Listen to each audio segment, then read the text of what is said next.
Driving Business.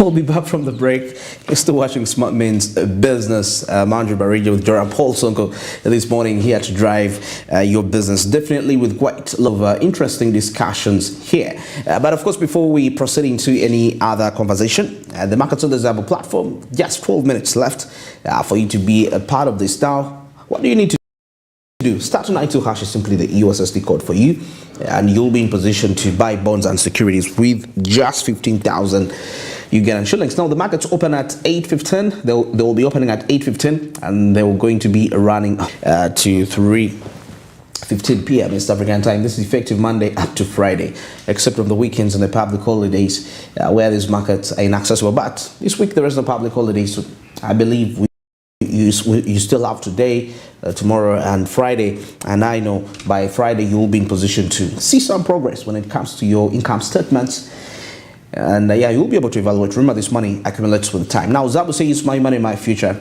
and Altec East Africa says do something new for yourself. It's 2023. Well, now let's take a look at business tips and quotes for this morning.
Well, a leader is the one who knows the way, shows the way. I mean, yeah, this is an entrepreneurial principle, right? Mm-hmm. I mean, I was reading the history of Netflix, and one of the workers says there was a time he found the CEO, I think Ted Sarandos. He had slept in the office the entire day. He was working and he dozed off from the office. And the worker came and told him, his employee came and told him, hey, you need to go home, take a shower. He even makes it, the person that wrote this was like, the odor that was coming out of him wasn't fresh. And the employee told him, you better go and shower. Anyway, just shows you how passionate this person loved their thing. But they wanted to see it grow. They wanted to see, and I think a leader, you must be willing to make your hands dirty. But how many leaders in our country here really go to that step of going dirty for your, because if you yourself don't show interest in what you're doing, how do you expect the people you lead to buy into it? To buy into it. I mean, lead by example. Serve. Actually, leaders you serve. Later on, you will be able to sit down there and people will serve you, but it starts with you. All right. That is our tip for this morning. I hope that it's going to be impactful to you as an entrepreneur. Well, now heading back to the big discussion about the traffic. Productivity, and you see the funny thing is that every person that gets a deal, probably by chance, somehow you feel like I need a car. Yes, yes, that's the ordeal in the country here when it comes to owning vehicles. That is why bonds are becoming the idea now. the ideal business kind of situation. Back then I had a question why we have lots of bonds in the country around Nakawa. But I came to realize that the reason as to why it is so is because of the fact that it's next to the URA tower. So that means it is all, yes, and clear, and everything to do with the customs and everything. So we have quite a number of bonds around that area. By the way, Banda, we have, Banda, the Banda route, Banda, Chambo, Chireka. So that entire place, Nakawa, there are actually cars that actually even are out of, the spaces, out of the spaces. Some are parked outside. Almost. Either way, these are vehicles of a Ugandan who bought a second-hand car. Now he wants to upgrade. He brings it back to the bond. It now becomes a third-hand. Because most of the vehicles we have here are second-hand, unless someone has shipped them directly. From which are rare. When you look at most of these number plates, I was actually told if a number plate is red. And it is not from the Ugandan government, then know that that is a car that was shipped directly. Oh, a red number plate. A red number plate, then you know that someone made a direct order from the company. And I've seen most of the rich people with Mercedes-Benz. These are people who normally order direct from Mercedes-Benz Germany. And they have their vehicles coming direct, either via plane, but it's more expensive again. But because you're buying a car that can live for the ages, unlike when you're buying a second-hand Toyota from Japan, and you don't know how far it is. But of course, there are these other countries, for example, Toyota, such companies that normally make cars that are fit for our market. That can withstand. Course, there is a quality for Uganda. But now it goes back again to the African narrative that I think. Someone once said that when you look at the developed countries in Europe, people would prefer public transport to private, because when you look at public transport, for example, it is the structures for the public transport in Europe and in the Americas is quite different. For example, Europe, let's just use Europe for example. The metro, that is the train. You realize that it's fast. It is easier for you to just get into a train and reach your workspace in time. You look at people who use the buses. Even the roads that they have can contain, because the only taxis they have are not like our taxis here. Definitely. They have simple cabs that can have only 1 to 2 people in there. And they're even limited to where they can reach. And they're not as expensive as our Ubers here. So when you look at the kind of situation, it goes back to how is our public transport. In Uganda, if let's say a Joram Sonko who works on TV seen in a taxi, on a boda or in a taxi. Bodas are now really it's a normal thing because of the fact that there's a way it was the corporate people also there's a way they mashed it up that the boda is a cool thing to do. If you're doing a boda on a daily, you're highly regarded as someone who can afford it, because it's expensive. But if you're using a taxi, for example, or a Costa, someone may say how do you on TV and how can you be in a taxi, how can you use a taxi? So you can look at that perception that we have as a country. Of course, there is that pride that comes to owning your own car, your own vehicle, and of course there are certain things that it limits. It actually gives you as an advantage. For example, if you're traveling away from Uganda, rather traveling up country, and you have your own car, your family is in there, you don't need these inconveniences of buses, tickets and everything. But when it comes to the capital, there is normally a thing that I want to understand. On Saturday, I happened to use a public means of transport, a taxi, to move to town. And I spent 2 hours in traffic. That is from Boyogerere to Kampala. But there is one thing I got to realize, that at times I think we as Ugandans haven't yet taken much attention to whether a vehicle is an asset or a liability. Okay, that's an interesting. Or you would say, do we need it? Yeah. Or do we want it? There's a difference between a need and a want. You may need a vehicle, but do you really want it? Because there are times you can easily see that if I jump on a boda and head to town, it is easy. We even have our foreigners here, the ones we normally call as bazungu or investors. If you look at an investor sitting on a border per se, you can easily know that for them, they know the importance of efficiency.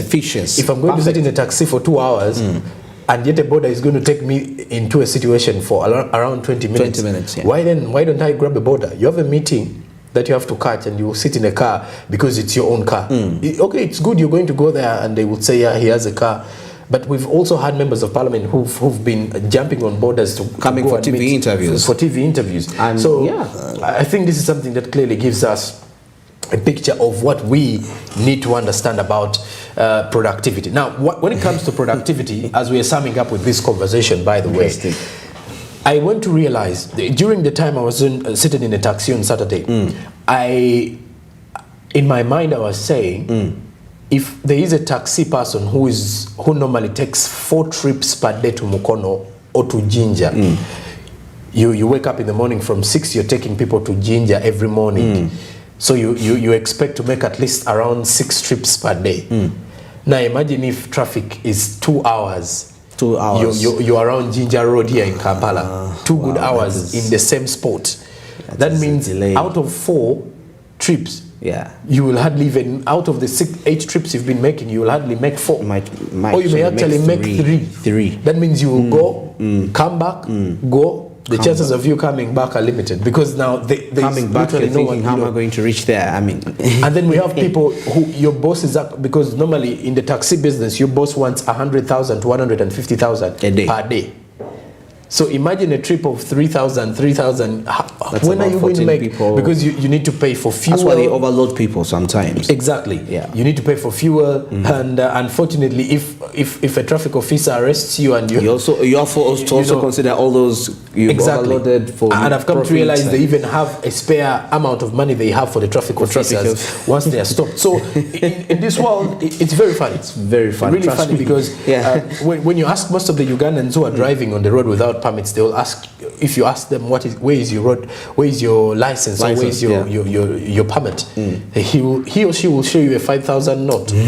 Because that's the new permit. The new permit. Once the traffic officer stops them, he just the green card. They call it the green card. It's more exactly a green card. You just hold his hand, give it to him, then he moves on. So you realize again the Kampala metropolitan traffic situation is affecting the flow of Uganda's traffic. Rather, it's affecting the productivity within the capital. Why? Because what you could have done in the first few hours of the day, once you're caught up in traffic jam, the frustration alone kills your mood. You've woken up at 6, you've hit the road, whether you're driving or you're in a taxi.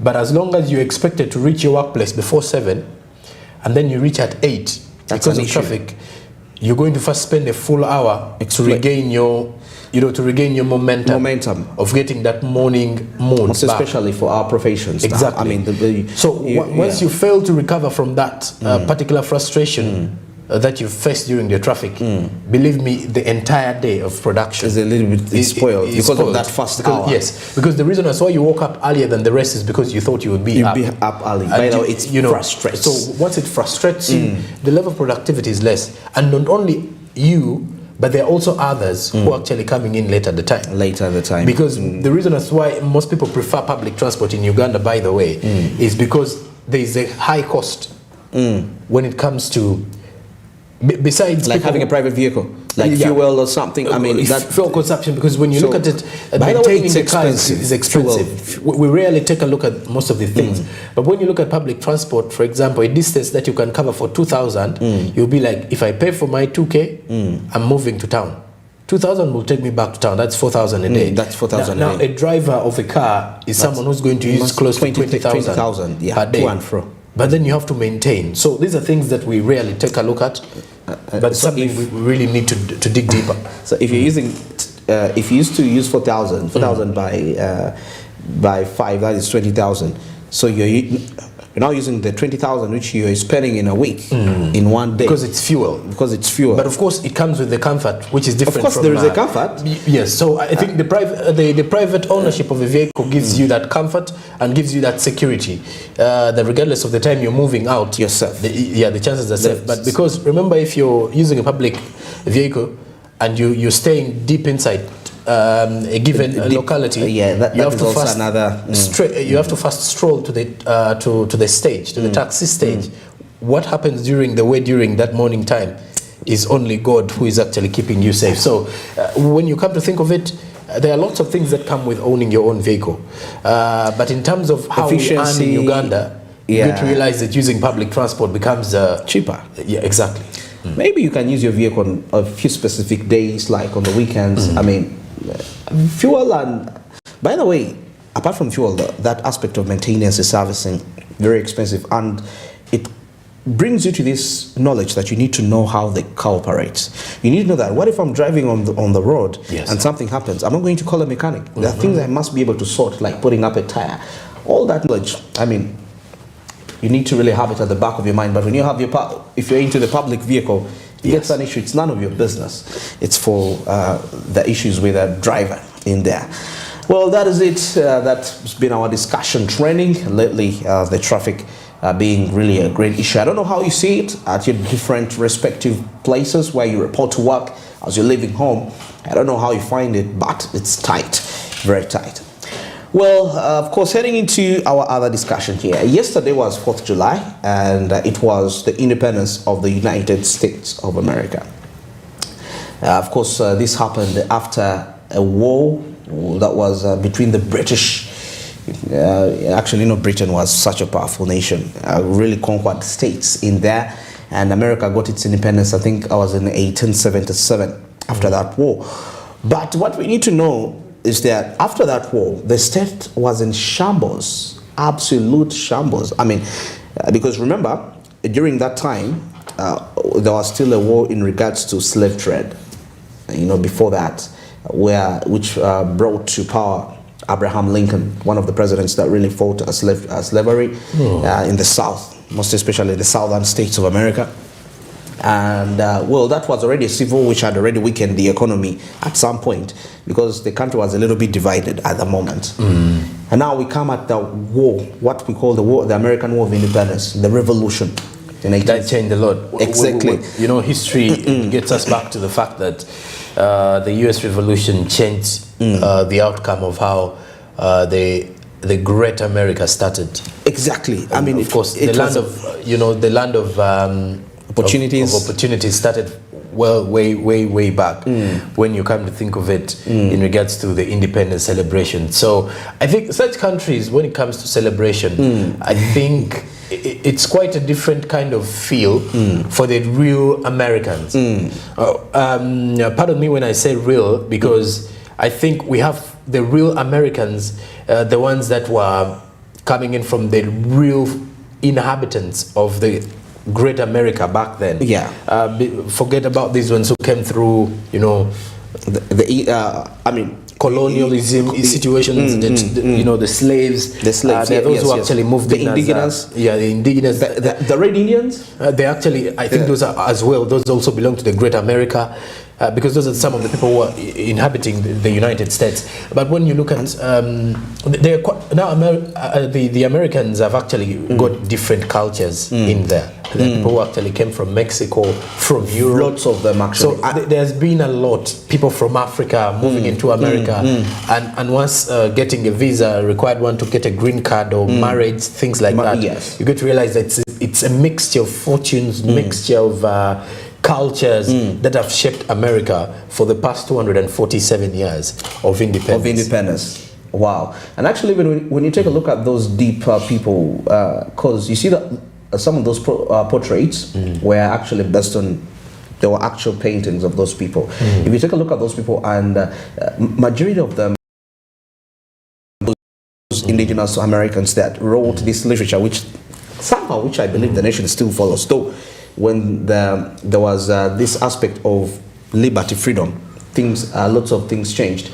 But taking a look at majority, like you mentioned, Mexicans. If you take a look at the influential people before the War of Independence, actually, were British. Some of them had German sorts of origins because of that whole aspect. Because if you take a look at how they appeared, even in there, that wasn't a typical. That looks like an ancient British look. I mean, talking about the likes of Shakespeare that were into that. But still, despite that, that the nation was in shambles. There are people that saw a light, and these people change the narrative, especially in the capitalistic. I think capitalism got more, recognized with the Americans. Because back then it was all about European empires was so behind socialism and everything. It's only a few of the other countries that looked at capitalism as the way to go. But I think capitalism rose so high at that regime, at the regime of the Americans. That time. And when you look at some of the families that we are looking at here, in regards to families which have actually rocked America, or which have actually built empires that have lasted for quite some time, since then, you look at actually, if we are to go into their order after the War of Independence, we had this gentleman called Vanderbilt, one of those strong empires. And this gentleman was in railroads, and his net worth as of 1918 was $100 million. Now, $100 million then. Of course, by the time this report came out, this was a Forbes compilation, which was compiled in 2017. They were rating it at 1.8 billion. But right now, Vanderbilt.